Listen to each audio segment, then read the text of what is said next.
Hello friends, आज की इस वीडियो में हम सिद्ध साहित्य के महत्वपूर्ण बिंदुओं को देखेंगे जो हमारी प्रतियोगी परीक्षाओं के लिए बहुत उपयोगी हैं। तो चलिए शुरुआत करते हैं।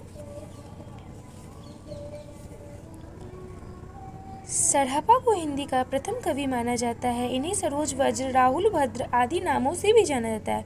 सराफा को सरोज वज्र, राहुल भद्र आदि नामों से भी जाना जाता है। सिद्धों में सबसे पुराने सराफपाद हैं। सिद्धों ने बौद्ध धर्म के वज्रयान तत्व का प्रचार करने के लिए जो साहित्य जनभाषा में लिखा वह हिंदी के सिद्ध साहित्य की सीमा में आता है। सिद्धों ने बौद्ध धर्म के वज्रयान तत्व का प्रचार करने के लिए जो साहित्य जनभाषा में लिखा वह हिंदी के सिद्ध साहित्य की सीमा में आता है। वज्रयान का केंद्र श्री पर्वत रहा। सहजयानियों की भाषा का नाम संध्या भाषा है। कुछ विद्वानों ने संध्या भाषा का अर्थ यह बताया है कि यह एक ऐसी भाषा है जिसमें संध्या के समान प्रकाश तथा अंधकार का मिश्रण है। ज्ञान के आलोक से उसकी सारी बातें स्पष्ट हो जाती हैं। कुछ विद्वानों ने संध्या भाषा का अर्थ अभिसंधि या अभिप्राय युक्त वाणी बताया है। पंडित विदुशेखर शास्त्री ने बताया, मूल शब्द संध्या भाषा नहीं बल्कि संध्या भाषा रहा होगा।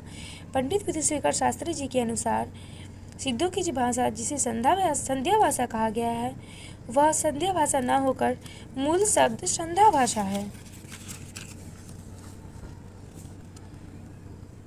ज्योतिरीश्वर ठाकुर द्वारा रचित वर्ण रत्नाकर नामक 14वीं शताब्दी के मैथिली ग्रंथ में 84 सिद्धों के नाम दिए गए हैं। सहजियानुओं की संध्या भाषा का प्रभाव संत कवियों पर भी पड़ा और वे उलटवासियाँ लिखने लगे।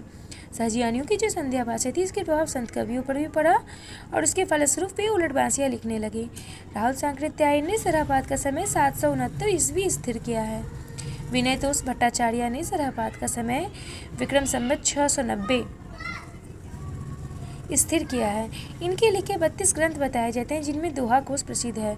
विनयतोष भट्टाचार्य के कुल 32 ग्रंथ बताए जाते हैं और इनके 32 ग्रंथों में जो सबसे प्रसिद्ध ग्रंथ है वो कौन सा है? दोहा कोश है। महामहोपाध्याय हरप्रसाद शास्त्री द्वारा संपादित बौद्ध गानो दोहा में सराफा और कृष्णाचार्य का दोहा संग्रहित है। महामहोपाध्याय हरप्रसाद शास्त्री ने बौद्ध गान ओ दोहा में संग्रहित पुस्तकों की भाषा को प्राचीन बांग्ला कहा है। दोहा कोश का संपादन डॉक्टर प्रबोध चंद्र बागची ने किया है। महामहोपाध्याय हरप्रसाद शास्त्री ने बौद्ध गान ओ दोहा में संग्रहित पुस्तकों की भाषा को प्राचीन बांग्ला कहा है। दोहा कोश का संपादन डॉक्टर प्रबोध चंद्र बागची ने किया है। दोहा कोश में तिल्लोपा, सराफा, कन्हापा के दोहे संग्रहित हैं। सराफा की जीवन दृष्टि संक्षेप में इस प्रकार है: सहज संयम, पाखंड और आडंबर विना